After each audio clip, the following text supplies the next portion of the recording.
Never run out of battery again with the INIU portable charger, the slimmest 10,000 milliamp hour power bank that keeps your devices charged on the go. Stay powered up wherever you go.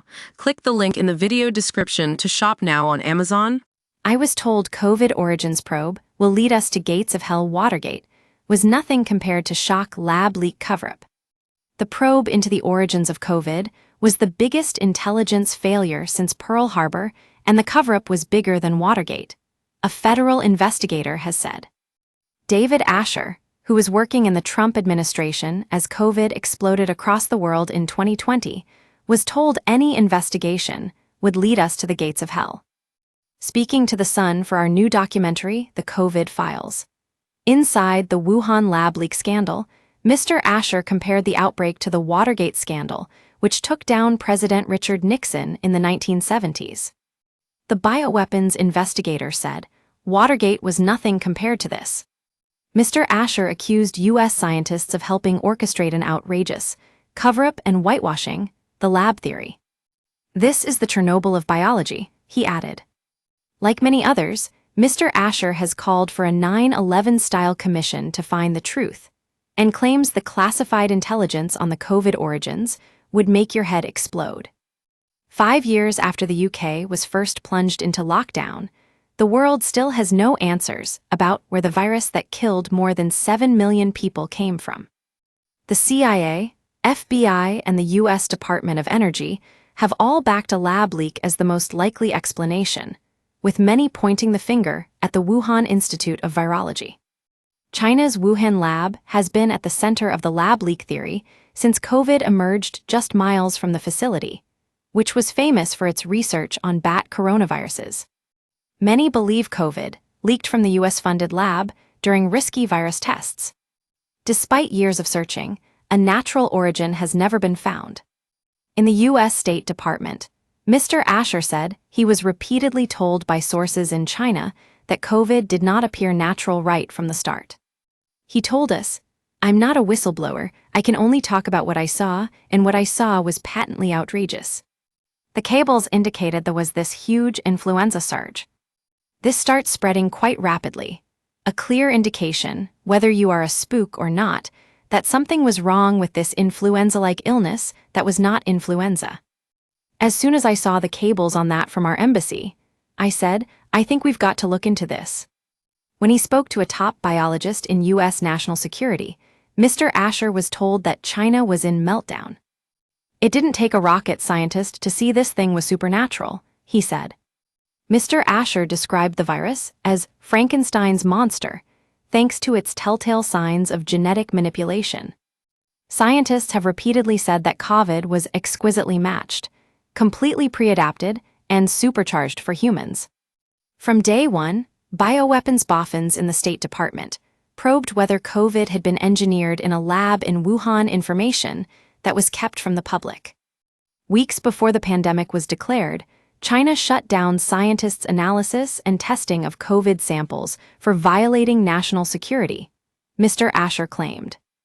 And he believes Chinese President Xi Jinping engineered COVID to control the world order, spark chaos, and sow seeds of uncertainty.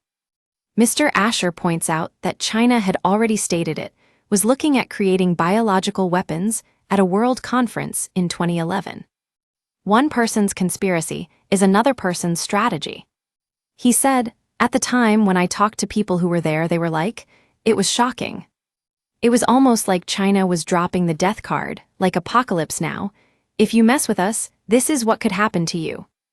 I don't think COVID was released as a weapon, or they would have released it, say, outside the Pentagon. But could it have been a laboratory accident involving programs they were running with reckless abandon? Absolutely. While investigating the origins, Mr. Asher was told it was like opening Pandora's box. He said he was warned we could arrive at the gates of hell if they probed too deeply. We had never heard anything like that, Mr. Asher added.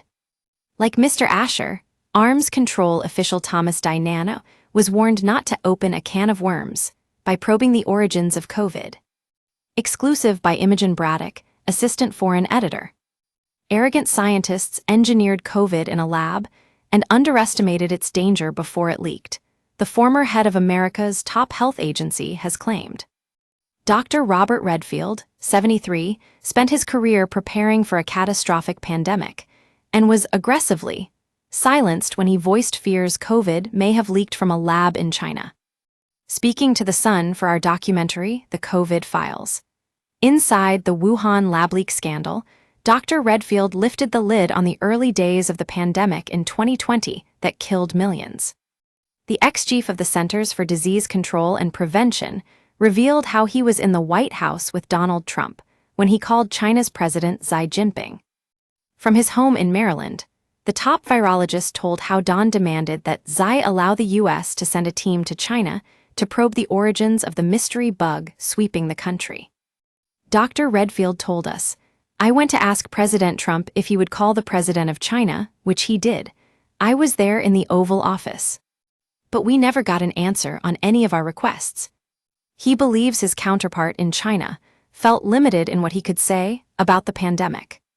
If Xi had allowed a team of experts into the country, Dr. Redfield says the pandemic would have taken a very different path and potentially saved lives. Dr. Redfield said, "It would have changed our entire public policy. If we had got in, I would have learned, probably within a week, that this virus was very human-to-human transmissible." I think they already knew that. They're scientists and doctors. They knew it was highly infectious for humans. Read more here.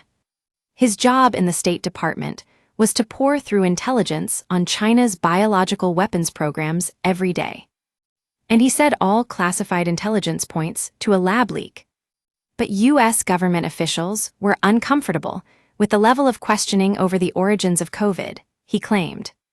By Britain's second lockdown in November 2020, many dismissed the laboratory leak as a conspiracy theory.